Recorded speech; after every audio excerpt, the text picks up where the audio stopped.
Hello, everyone. This is Joshua from Ask the Child Whisperer, and I thought I would do a follow-up to my previous videos that talked all about tantrums, the 3 different tantrum styles that you need to look out for so that you know what to do. What is a response as required? So if you missed those, feel free to jump back and watch those first. Today, I want to talk about kind of the same theme, the arc of protests. So oftentimes parents don't want their kids to tantrum or put up a fuss. I mean, in an ideal world, they would just say, yes, mommy, yes, daddy, that's amazing, great idea, I trust you, right? That's in an ideal world. In reality, that's not what we actually want to happen, because the ideal in reality is very different from what us tired parents want. So we do want our kids to protest, but I want you to know kind of the arc of what it should look like. So aside from tantrums, what is the other side of protesting, of pushing back, of not agreeing, of getting upset with you or with friends? What should that sound or look like? So when you have infants, it's really basic, right? Your baby cries, your baby may scrunch up their face, may close their eyes slowly, may look away. Those are the signs of protest. I'm not into it. It's too much. I don't agree. I don't want to eat, right? The mouth closed tightly. The little hands may ball up. So those are the early signs of, I'm not into your idea. No, thank you. I've had enough. And when they get really irate, it's that really high-pitched crying, screaming, wailing, right? You don't get it. I'm hungry now. I'm too wet. This outfit is too itchy. There's a hair around my toe and it's causing me great pain. So you get that really loud, intense cry that just goes on and on. This is different from colic. Colic is absolute discomfort that is ongoing and that has little to no relief. So that's a different cry. But the cry of, I don't like something is, you hand the baby to someone and they're like, I don't want to be held by this person. And so they cry. So that is the beginning, right? The beginning of the arc. As your kid gets older, it starts to look like tantrums where you see little kids just lay on the ground, whether they're screaming or not. Tantrums, crying tantrums, babbling tantrums, no tantrums, hand movements, right? They start to learn to talk with their hands because they don't have words. At the same time, you start to see the evolution of scratching, biting, grabbing, hitting, headbutting, or throwing their heads back. You start to see larger signs of, I don't agree with this idea. And they're not necessarily, say, tantrums per se, because a child is starting to fine tune, hey, if I hit you once, I'm going to try not to scream about this. I'm just going to whack you. And maybe that'll knock some sense into you, right? If I pull your hair and stare at you, maybe you'll know, no, I really do want to go outside, open the door. So they don't always go to crying. They're starting to kind of add more things to their toolbox. So again, that's where you see the scratching, hitting, biting, poking, throwing. Those are all ways that your child communicates. I have a different idea. I want to do this differently. Then you move on into your kid starts to have words. And so they'll say things like, I don't like you, me do it, mine, no mommy, no daddy, right? So that's a very basic early language. Excuse the I don't like you, that comes a little later. But the no, mine, me do, that's protest again. I have a different idea. I don't want to go with the flow. I don't want to do what you're asking me to do. I think I have a different way of achieving the same goal. So then you move on to your kid starts talking more. That's when you start hearing, I don't like you, not my mommy, you're not nice, so mean, not my friend. Those are the basic, right? So when a kid says, I don't like you, they're saying, I don't like your idea. I don't like your style. I don't like your persistence. I don't like in this moment, perhaps your existence. If you would just move, I could do what I want to do, like climb the TV or pour out all the flour or pull out all the pots and pans. Their ideas are getting bigger and it matches their word structure. They're starting to combine words so that they can get you out of the way or they can get you to see the light, not just by using their body anymore. So as they start talking more, what you want to see is a reduction in the physicality of the pushback. So as a kid starts talking, you should see less hitting, less biting, less pulling of hair, less throwing of objects. So language decreases physicality. And that's what you are looking for. So oftentimes parents think, well, the physicality will come down. The nice language and the, yeah, I'll do what you want me to do, how you want me to do it should be on the rise.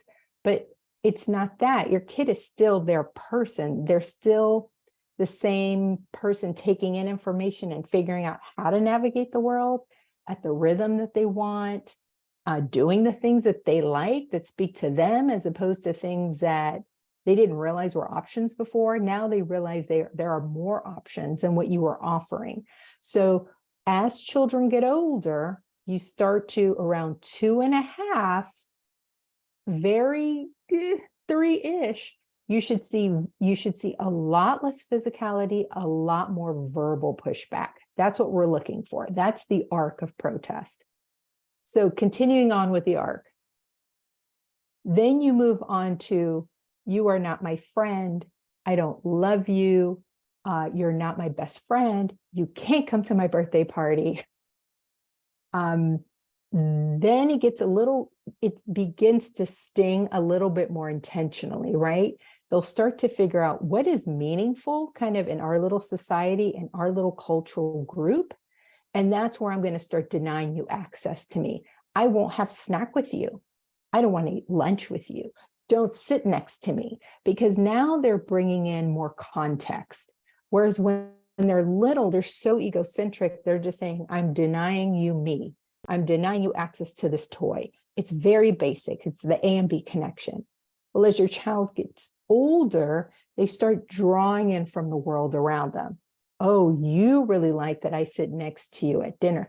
I'm not going to sit next to you. I want to sit next to mommy. So they start to say, what from the environment or from the calendar can I use to my advantage to really prove to you I don't agree? I want things to be different. I feel oppressed. So again, that's the arc of protest. Remember, just because it sounds sassy or meaner, it's because they have let go of the physicality of it. So they're adding an edge because they've let go of now this one other angle that worked well for them. Now, it doesn't mean that your kid themselves were a hitter or a biter, but they know that that tool was available. They just chose not to use it in that certain window. So some people say, yeah, but Joshua, my kid was never a hitter. My kid was never a biter. And I'm like, well, it doesn't mean they didn't know that was a possibility. They just didn't pull that out of their toolbox. Now you're seeing kind of the teeth in their words that they didn't use before. So if we continue on with the arc, then you move into it feels a lot more big, a lot more absolute. I hate you. I will never be your friend again. I will never sit with you. So never and hate come into play with a lot more repetition. Because now again, they realize, like birthdays have come and gone, or I can't read a calendar. I'm telling you can't come to my party, and you're telling me my party already happened. So children start to realize they can't track time that well. So they're going for the bigger shock and awe, the bigger protest. And that's using the word hate, and that's using the word never. Why all of these things can be comical now that you realize there's an arc to it. But the reason why you want to realize that there's an evolution in protesting is because you need to know what needs to happen in what order, so you can track if your kid is developing their voice, kind of at the rhythm and the pace they should be developing it. So when I encounter a late 2.5-year-old that is still hitting and biting with high frequency, I start to wonder, how can I coach this kid to use these other things in their toolbox that they're not using? Why aren't they using it? So I'm wondering, do I have to help them talk more under pressure? Maybe they're really good at talking when they're happy, but under pressure or when they're angry or when they're upset or surprised, they cannot retrieve words. They cannot yell at you. They can't tell you off. So then I have to coach how to be angry at me. So they want to hit me and I go, oh, just say, don't do that. Don't do that. So I'm not eliminating their protest. I'm just making it more effective. So you want your kid to release certain things. If they are stuck, say you have a 7-year-old who is really stuck with, I don't like you, you're not my friend, and you're still there at 7, and you haven't heard any other phrases, you're kind of stuck there, then your job is to coach them forward. So where do you coach forward from the I don't love you, I hate you, never? What you want is you want sass to come in. As children get older, you want to see them start to roll their eyes. You want them to sound exasperated because they start to learn that I hate you. I wish I would never be in this family. Children start to learn, oh, that's internal dialogue. So even if I say I hate you, I'm still going to be in this house with you. If I say I want a different mommy, you can't pick another one up at Costco. So children start to realize some of the things they're saying doesn't actually sting because the likelihood of it happening isn't really high. So they start moving towards sass to give us a sense of back off. I don't like your idea. This seems dumb to me, right? They start to internalize a lot of the language and we start to get kind of back to the beginning, more sounds, grimaces, physical cues as to how they're feeling or what they feel about things. And that's what we want to coach forward. So depending on what age your child is, now that I've given you the arc of protest, you know that sometimes you celebrate, oh, my kid just rolled their eyes. And you're like, hey, they're not saying, I hate everybody. Like that's not coming up anymore. They've moved on to, they've graduated to rolling their eyes. And that's kind of where all the peers seem to be as well. So we're always looking for, how can my kid express to me they don't agree, they don't like it, they want to do it a different way? Does that continue to change or are they stuck in one method? Your job is to then coach them to the next one. So if it means that you model it, you start rolling your eyes, you start, oh, I can't guess it's this much. Oh, this is unbelievable that I'm paying this much money for a tank of gas, right? They start to see, oh, that's how people say they don't like it. Oh, that's how people show that they're angry. So those are the things you want to do. If your kid is stuck in being extremely physical, and they're, older than 3, then it's time to reach out and get some support and help, because your child needs to find a way to pull out their language and when they're under pressure, when they're under extreme stress, when they are unhappy. So we don't want children who are rendered mute and therefore they are stuck using their bodies. So instead of focusing on, don't hit, he doesn't like that, you're like, oh, wait, what don't you like? Wait, what's your idea? Say, my idea is I want blank, right? So we're not spending a lot of time telling them not to hit. We're stopping the hit, we're blocking the hit, but we're pushing them forward to retrieve that language, retrieve that language. That should not be internal dialogue. Your idea, your point of view, that should be heard by people. You're hitting and you're going to continue hitting because we're still not going to know what your idea is. And so then the child is like, well, I'll hit more, I'll hit harder, I'll hit faster, or throw, or bite, or bang my head on the floor, whatever it is. because they cannot retrieve language. So we have to really focus on having them learn to express themselves under uncomfortable situations or circumstances. So I hope this is really helpful to you. Remember, the arc of protest should exist.